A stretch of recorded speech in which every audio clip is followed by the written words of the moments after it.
Assalamualaikum warahmatullahi wabarakatuh. Selamat datang di video pembelajaran ini.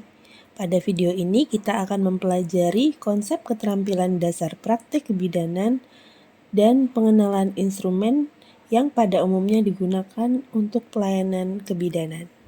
Menurut International Confederation of Midwifery, ada 5 kategori kompetensi yang harus dimiliki oleh bidan. Kategori yang pertama adalah seperangkat kompetensi lintas fungsi yang berlaku untuk masing-masing dari 4 kategori lainnya.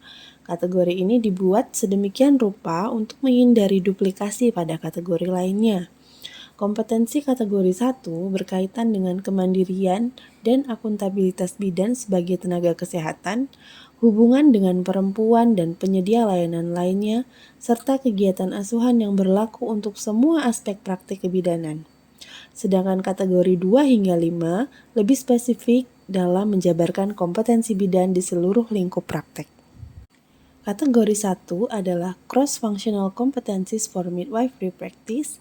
Kategori 2 ini merupakan kategori kompetensi yang baru di ICM 2024, yaitu mengenai Sexual and Reproductive Health and Rights. Kemudian kategori 3 terkait dengan Antenatal Care, kategori 4 terkait Care During Labor and Birth, dan kategori 5 terkait Ongoing Care of Women and Newborn. Lalu apa yang dimaksud dengan kompeten? Kompeten berarti memiliki kemampuan, pengetahuan, keterampilan, dan sikap yang memadai untuk melakukan suatu tugas atau pekerjaan secara efektif, aman, dan sesuai dengan standar yang berlaku.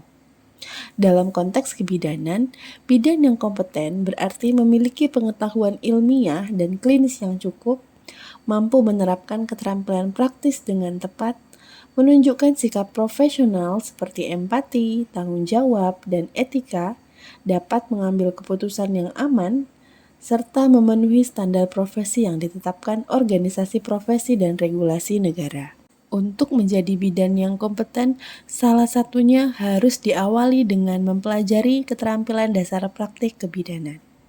Keterampilan dasar praktik kebidanan adalah seperangkat kompetensi dasar yang harus dimiliki oleh bidan untuk memberikan asuhan yang aman, efektif, dan etis kepada pasien. Keterampilan ini merupakan fondasi utama dalam pendidikan klinis dan biasanya diajarkan pada tahap awal pelatihan klinik. Keterampilan dasar ini mempelajari tindakan medis sederhana secara tepat, aman, dan sesuai dengan prosedur. Keterampilan ini menjadi fondasi utama sebelum melaksanakan asuhan kebidanan secara menyeluruh. Untuk apa mahasiswa kebidanan perlu menguasai keterampilan klinis dasar? Yang pertama adalah untuk menjamin keselamatan pasien selama tindakan klinis dilakukan. Yang kedua, meningkatkan kepercayaan diri mahasiswa dalam praktek klinik. Yang ketiga, membentuk kebiasaan profesional yang berlandaskan etika dan standar praktik. Yang keempat, menyiapkan mahasiswa untuk menghadapi dunia praktek lapangan. Dan yang kelima, mengembangkan keterampilan berpikir kritis melalui pengalaman langsung. Selanjutnya, apa saja ruang lingkup praktik dasar kebidanan? Di sini yang akan saya paparkan ada 6 ruang lingkup. Yang pertama adalah keterampilan dasar komunikasi. Tujuan dari mempelajari keterampilan dasar komunikasi ini adalah agar nantinya Anda dapat membangun hubungan yang efektif dengan pasien, keluarga, dan tim kesehatan untuk mendukung asuhan kebidanan yang berkualitas. Cakupannya meliputi penggunaan bahasa yang jelas, empatik dan sesuai budaya, kemampuan untuk mendengarkan aktif dan memberikan respon yang tepat, serta menjaga kerahasiaan informasi pasien. Ruang lingkup yang kedua yaitu pencegahan dan pengendalian infeksi. Tujuannya adalah untuk mencegah penyebaran infeksi pada pasien, tenaga kesehatan, dan lingkungan. Nanti cakupannya seperti akan mempelajari mencuci tangan dengan teknik 6 langkah WHO, kemudian menggunakan alat pelindung diri sesuai prosedur, dan melakukan dekontaminasi dan sterilisasi alat. Ruang lingkup yang ketiga adalah pengukuran tanda-tanda vital. Tujuannya adalah untuk menilai kondisi kesehatan dasar pasien sebagai indikator awal status klinis. Misalnya mengukur tekanan darah, nadi, respirasi, dan suhu tubuh, kemudian menginterpretasikan hasil pengukuran untuk pengambilan keputusan klinis dan mencatat hasilnya secara akurat. Ruang lingkup yang keempat yaitu pemeriksaan fisik kebidanan. Tujuannya adalah untuk mengidentifikasi kondisi kesehatan ibu dan janin untuk perencanaan asuhan kebidanan, meliputi inspeksi, palpasi, perkusi, dan auskultasi sesuai kebutuhan. Kemudian tindakan prosedural sederhana. Tujuannya agar Anda nantinya dapat menangani kebutuhan kesehatan dasar ibu dan bayi sesuai dengan kewenangan bidan. Misalnya, pemasangan infus dasar, pemasangan oksigen, pemberian injeksi intramuskuler dan subkutan, serta perawatan luka. Dan yang terakhir adalah dokumentasi dan pelaporan. Tujuannya adalah untuk menyediakan catatan asuhan kebidanan yang akurat, lengkap, dan dapat dipertanggungjawabkan. Prinsip-prinsip dasar keterampilan klinis. Yang pertama adalah aman atau safety, yaitu mencegah risiko cedera pada ibu dan bayi. Jadi ketika memberikan tindakan, kita harus mengutamakan keamanan pada klien kita.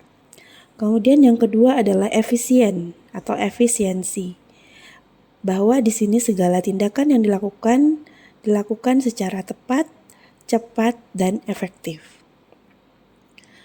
Kemudian etis atau ethical, di mana harus menghormati hak dan martabat pasien.